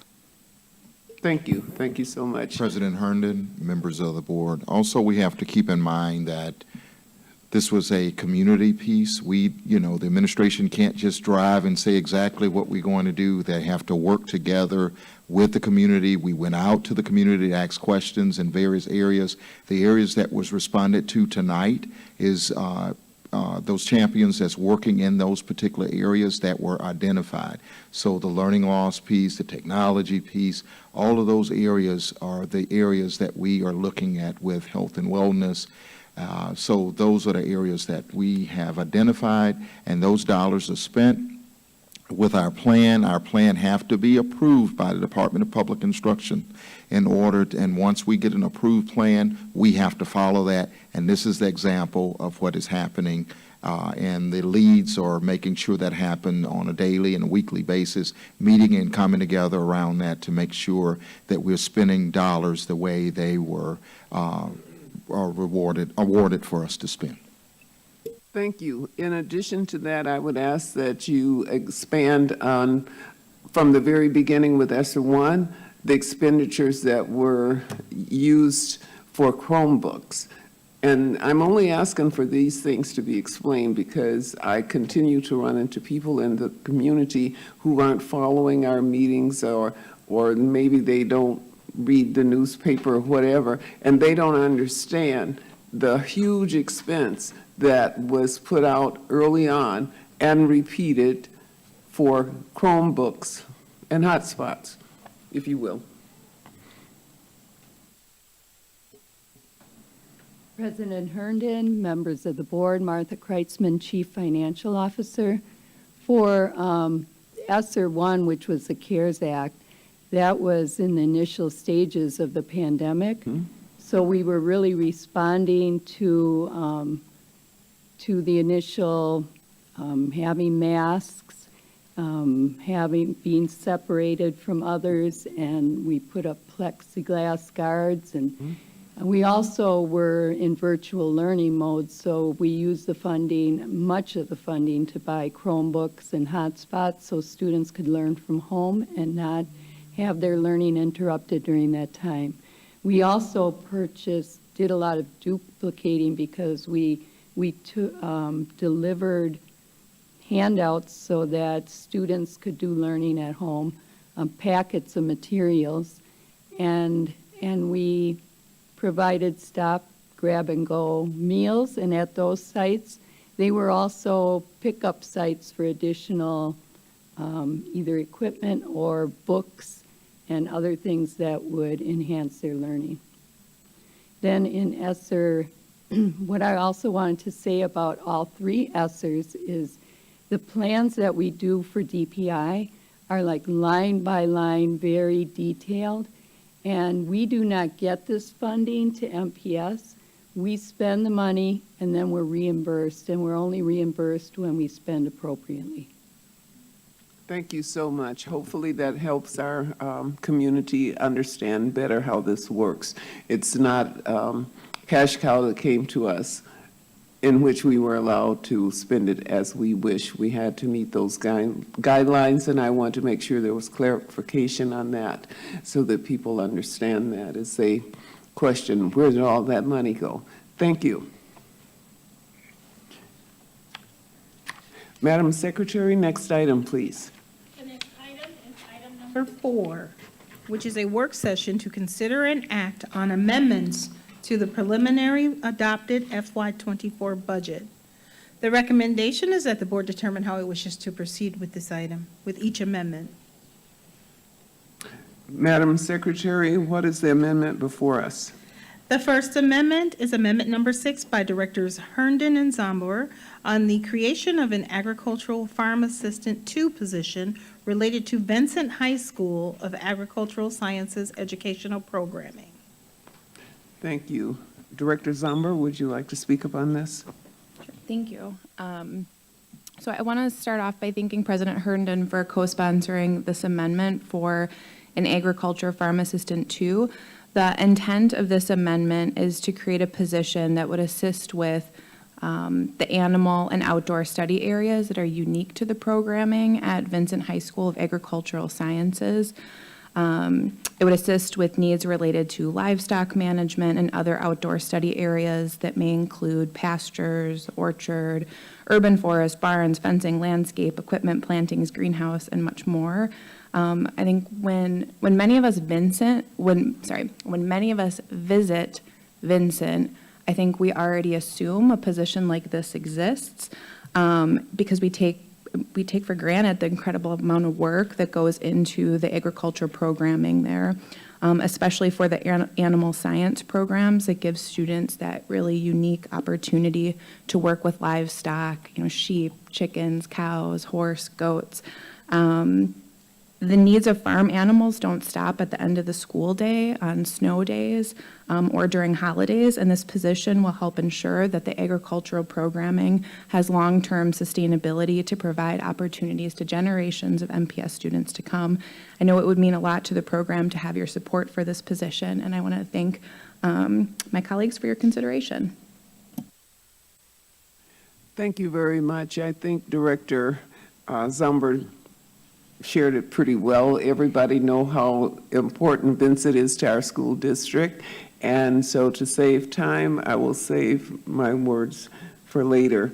Only to ask that the other schools in the MPS family and those that are not, please make use of those agriculture programs that are expanding school by school throughout our district. It's a gem that not many districts in the country can say that they have that in their city.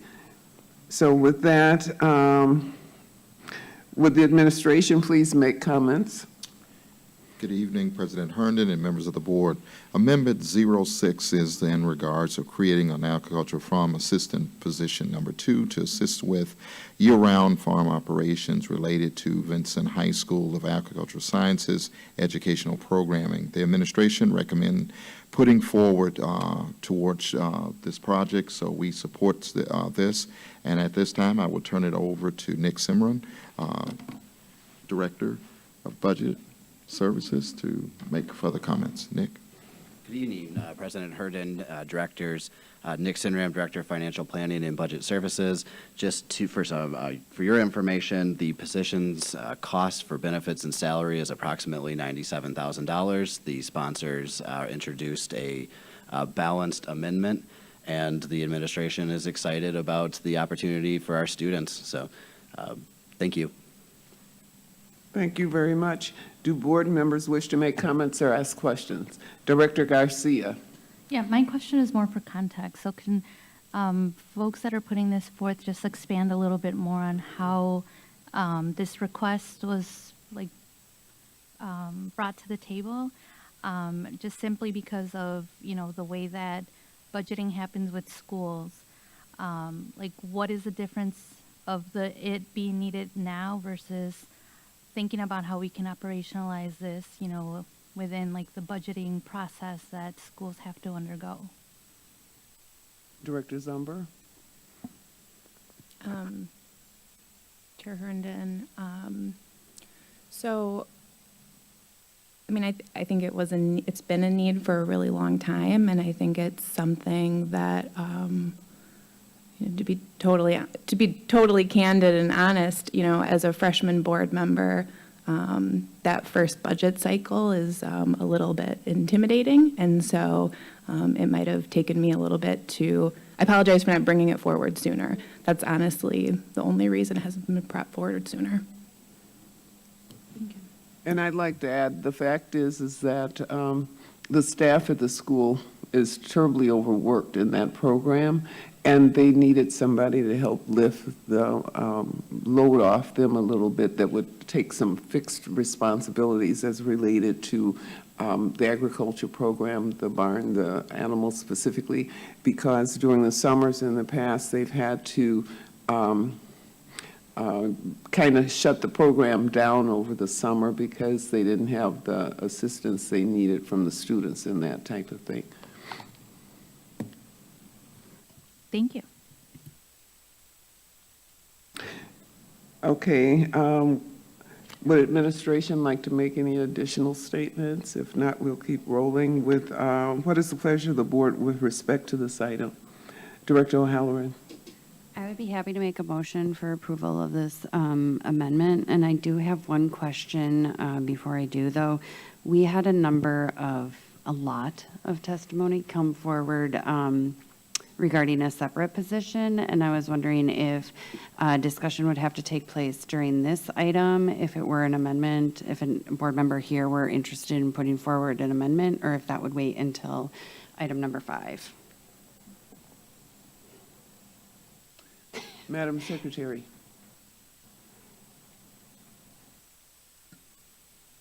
Madam Chair, members of the committee, Director O'Halloran, if you could give us a little bit more information. We have 35 pieces of the same exact testimony regarding Milwaukee French Immersion School, and so I was wondering if that would have to, a discussion would have to take place.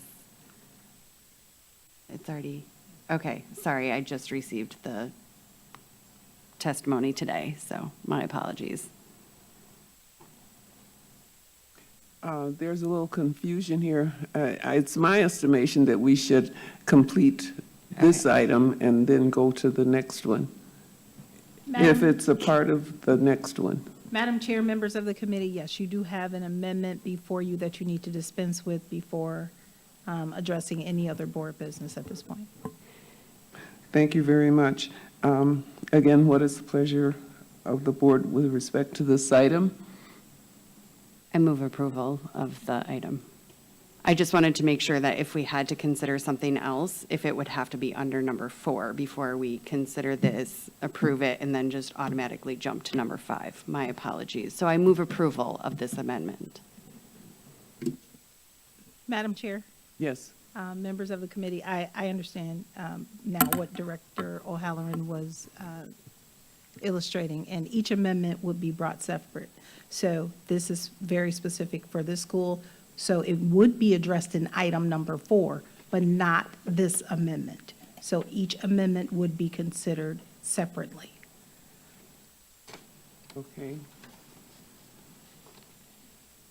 So on. We have a second, right? We need a second. We do need a second on this motion. Director Simpson. I'll second that motion. Thank you. Madam Secretary, please call the roll. Under Director O'Halloran's motion to approve the amendment, amendment number 6, seconded by Director Simpson. On the motion as read, Director Garcia. Aye. Director Leonard. Aye. Director O'Halloran. Aye. Director Simpson. Aye. Director Zombor. Aye. Chair Herndon. Aye. That's 6 ayes. The motion passes. Thank you, Madam Secretary. Next item, please.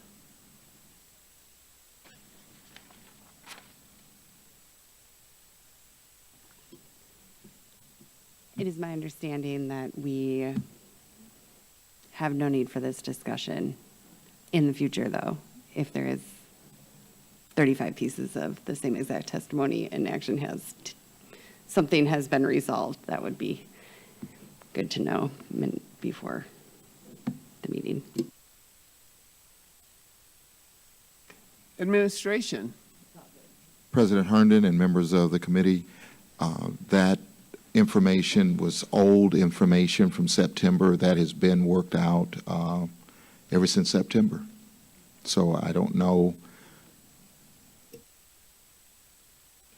Okay, is that satisfactory with you? Okay, thank you very much. So does the administration need to take a recess to make any modifications to any of the resolutions before us?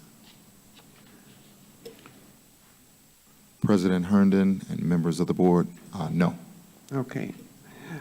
Madam Secretary, would you please read the budget resolutions to be adopted?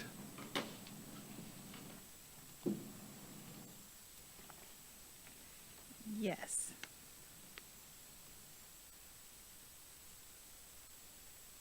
Madam Chair, we have not introduced yet item number 5. We are on item number 5, which is action on a request to approve the 2023-24 proposed fall budget adjustments to the adopted FY24 budget. The recommendation is that the board adopt the fall budget changes as proposed, inclusive of the amendments previously adopted, and that the annual budgetary resolutions be adopted. As a reminder, Board Rule 1.14, Parent G, requires a recorded affirmative vote of 2/3 of the board's membership to approve the tax funds for the construction fund. We are now on item number 5. Again, administration. Good evening, President Herndon and members of the board. We are here to present our fall adjustments to the board-adopted spring budget. Every fall, we adjust the budget to reflect the revenue limits information provided by DPI in the middle of October. The revenue limits is updated with state aid amounts and Third Friday student membership counts. Student counts information shows MPS is attracting and retaining students. The good news is that MPS traditional schools enrollment count is up by 386 students. Student leaders and an Office of School Administration staff have worked hard to increase enrollment. There's much to be proud of in this budget. We have kept classroom funding stable. The only change to a school's budget was due to the change in their enrollment counts.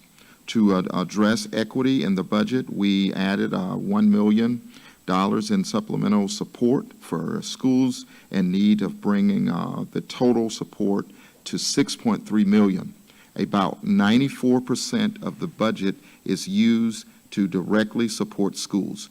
Through the budget adjustments, we propose more funding towards recreation infrastructure that will benefit all of our citizens of Milwaukee, including MPS students and families. I have with me this evening Martha Kreisman as well as Nick Cimarron, and after they go through the changes in the budget, we'll be more than happy to answer any questions that you may have. So I'm going to kick it off with Nick. Good evening, Madam President, directors. Nick Sinram, Director of Financial Planning and Budget Services. I'd like to begin by giving an overview of Attachment 1. This is our summary of the impacts of the fall adjustment. So the fall adjustment this year was conducted with the goal in mind of minimizing changes to the services planned in the superintendent's proposed budget, which was approved by this board in May. We placed an emphasis on preserving the school-level budget increases planned in the spring. When preparing the district's budget, we must consider both revenues and expenditures. So you'll see that in charts 1, 2, 3, 4, and 5, they describe the district's revenues and revenue limitations for the school operations fund.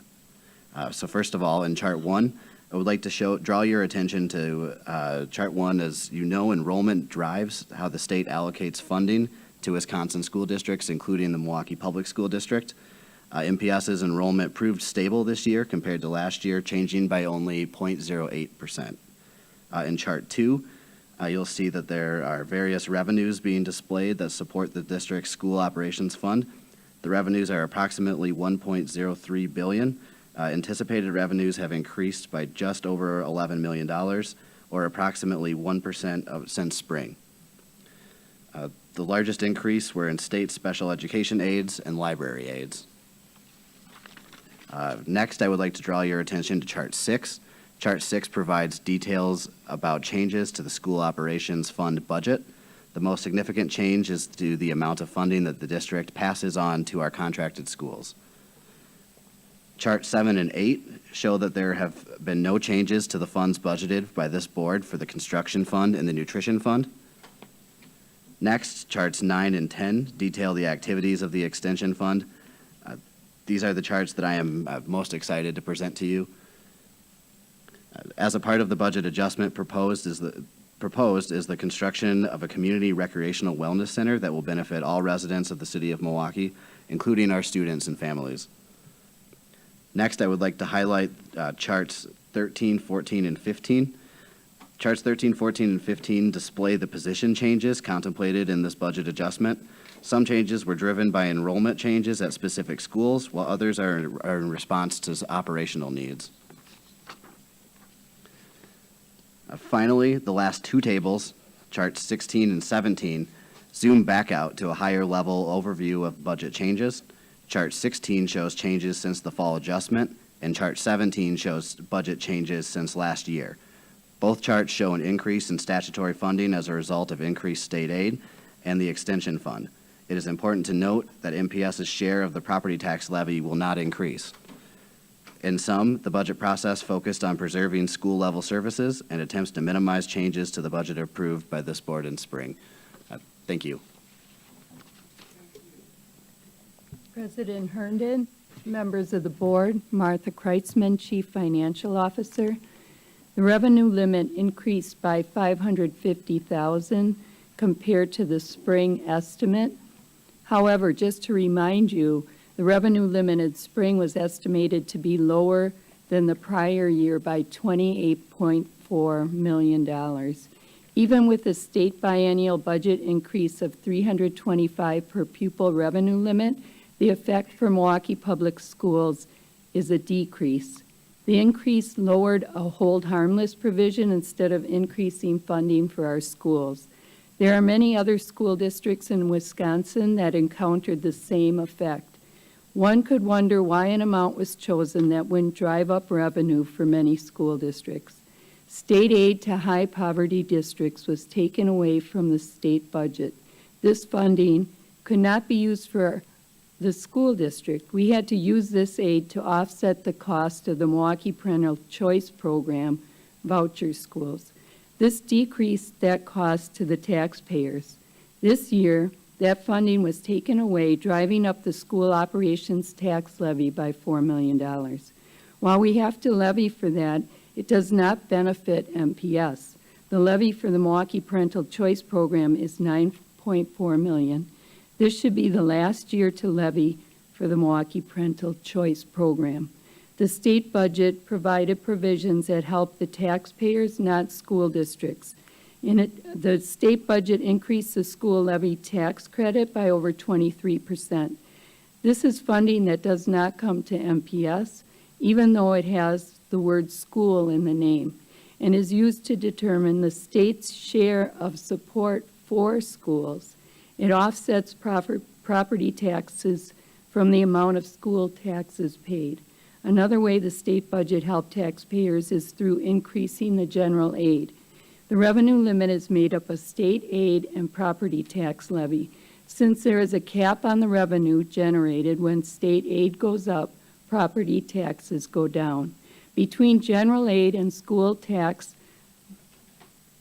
levy tax credit increases, the state budget had $393 million set aside that could have gone to school districts.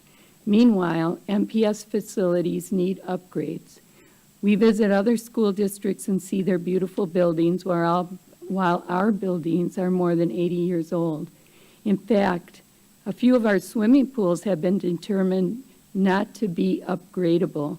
We have been told it would be better to demolish them. Unfortunately, due to the limited revenue, we only could add $5 million to the construction fund. This barely covers the ongoing compliance costs that the Department of Facilities is required to cover annually.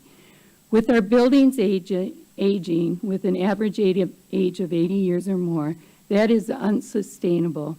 Something must be done with the formula for funding school districts.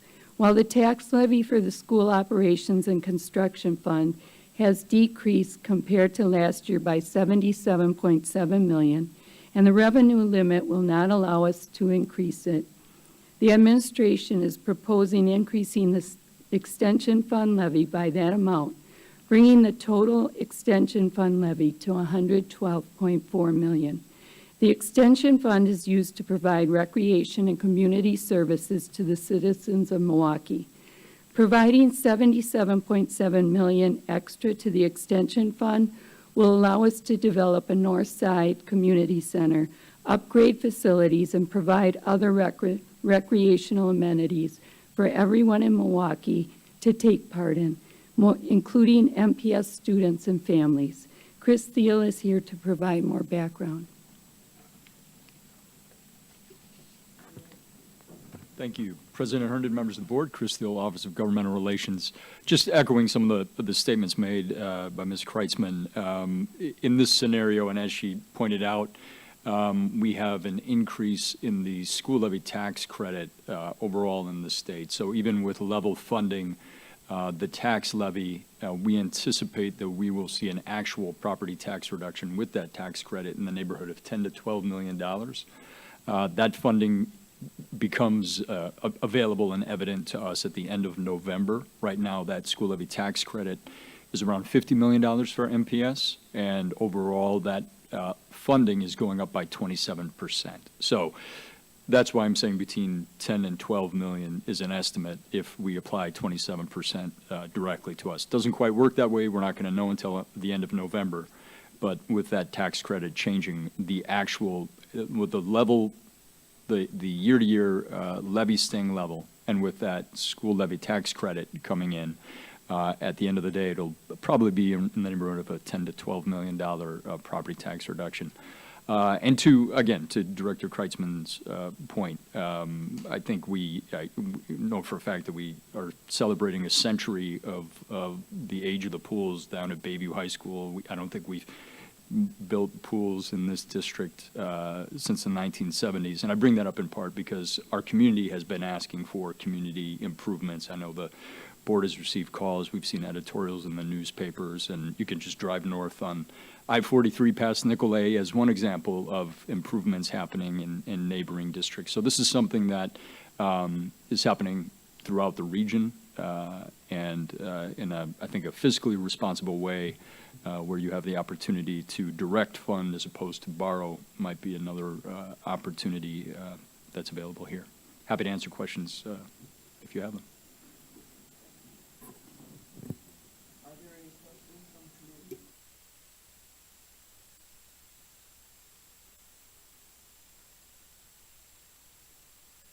I'm sorry. Are there any questions from committee, or do you have questions for Mr. Thiel or administration on this item? Go ahead, Mr. Chasen. Thank you, Chair Herndon. Matt Chasen, Office of Accountability and Efficiency.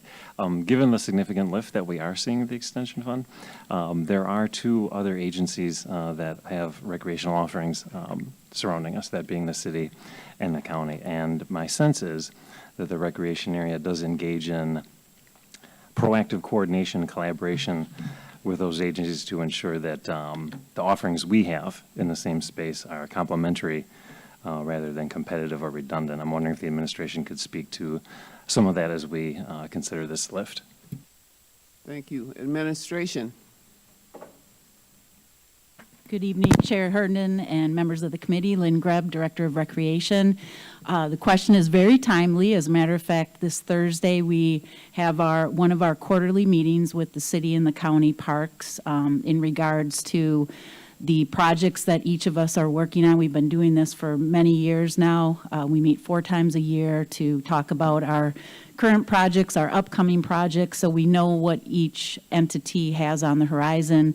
The city typically focuses on their little pocket parks that they have throughout the city as what they make improvements on. And of course, the county with the park systems aren't currently looking at any new infrastructure.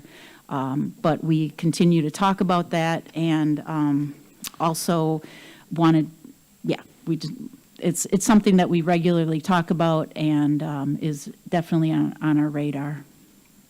The other piece too is that we have been looking at feasibility. We did a feasibility study in 2020 to explore the potential of a community center on the north side, a standalone center.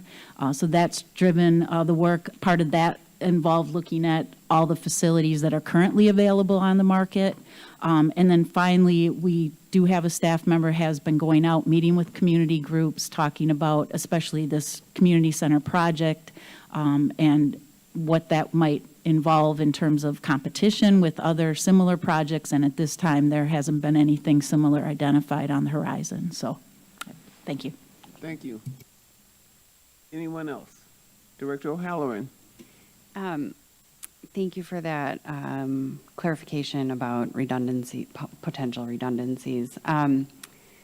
Would it be possible at some point, knowing now that you meet quarterly with the county and the city, would it be possible down the line to get an update on our ability to train students to become lifeguards? And I recognize that's not necessarily a budget item for this discussion, but if you are meeting, I every summer have, I see the posts for the county looking for lifeguards. I know we need lifeguards. I know we have great teachers within the rec program. My daughter is currently on the tidal waves. So, it would be nice to know longer term, what would it take to train up Milwaukee residents to be lifeguards? And that probably has to start much earlier, like, my daughter's age, in order to be a teenager or a young adult with those skills. But if you all are meeting,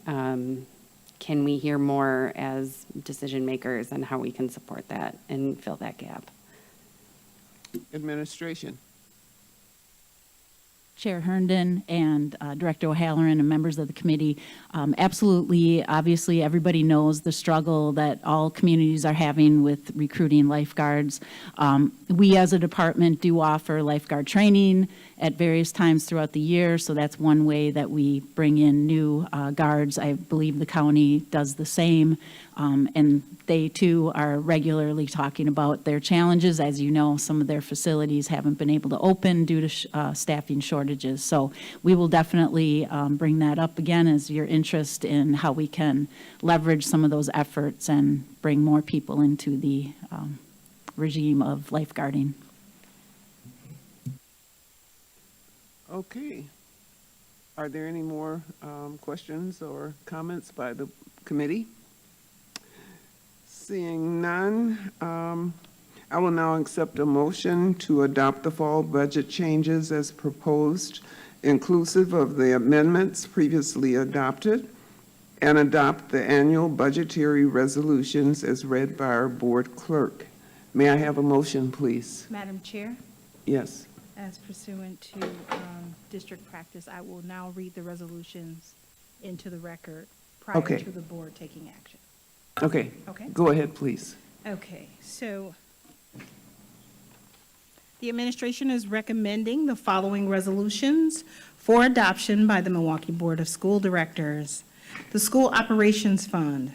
Resolved that pursuant to provisions of Section 119.46 Wisconsin statutes relating to the School Operation Fund, the Board of School Directors hereby notifies the Common Council that an amount of $1,104,900,000 $994,544 will be required for the operations of the Milwaukee Public Schools, for the repair and keeping in order of school buildings and equipment, and the making of material improvements to school property during the '24 fiscal year.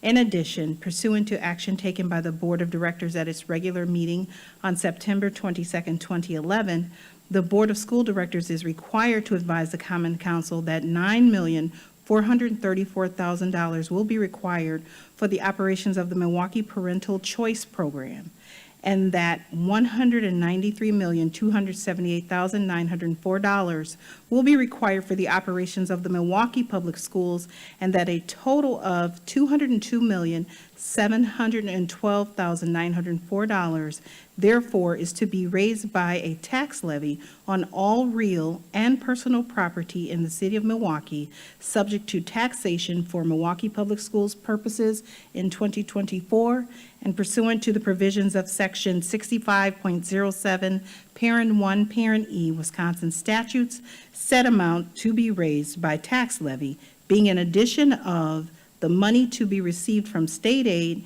shared taxes, and from other miscellaneous sources.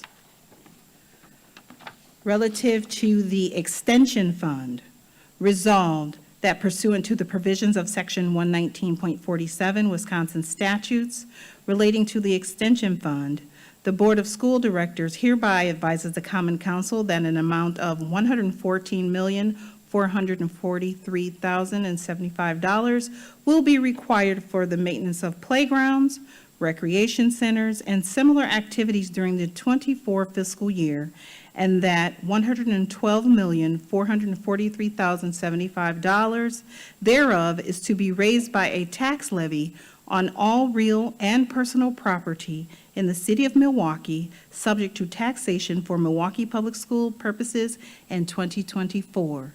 And pursuant to the provisions of Section 65.07, Parent 1, Parent G, Wisconsin statutes, said amount being required in addition to other miscellaneous sources. And relative to the Construction Fund, resolved that pursuant to the provisions of Section 119.48 Wisconsin statutes, the Board of School Directors hereby advises the Common Council that an amount of $7,100,000 will be required for the 2024 fiscal year construction fund budget purposes, and that is to provide in accordance with Section 65.07, Parent 1, Parent F of Wisconsin statutes, $5 million by a tax levy on all real and personal property in the city of Milwaukee, subject to taxation for Milwaukee Public School purposes in 2024, and said amount to be in addition to the money received from other miscellaneous sources. Thank you very much. I will now accept a motion to adopt the fall budget changes as proposed, inclusive of the amendments previously adopted, and adopt the annual budgetary resolutions as read by our board clerk. May I have that motion, please? Director Garcia, I move to approve the budget as read into the record. is there a second? Director O'Halloran? I second. Thank you. Madam Secretary, please call the roll. On Director Garcia's motion, seconded by Director O'Halloran, to adopt the fall budget changes as proposed, inclusive of the amendments previously adopted, and to adopt the annual budgetary resolutions as read into the record. On the motion as read, Director Garcia. Aye. Director Leonard. Aye. Director O'Halloran. Aye. Director Simpson. Aye. Director Zombor. Aye. President Herndon. Aye. That's 6 ayes, the motion passes. Thank you. We now have a budget for fiscal year '24. I would like to thank the administration, the Office of Board Governance, and the Office of Accountability and Efficiency for their collaboration on this budget. I particularly want to thank the Finance and Budget team for their diligent efforts to craft a budget that will serve the needs of our students and staff. I also wish to thank the students, families, employees, and members of the general public who submitted their comments and ideas. Your input was invaluable to the state of the board, and with no further business before us, this meeting is adjourned.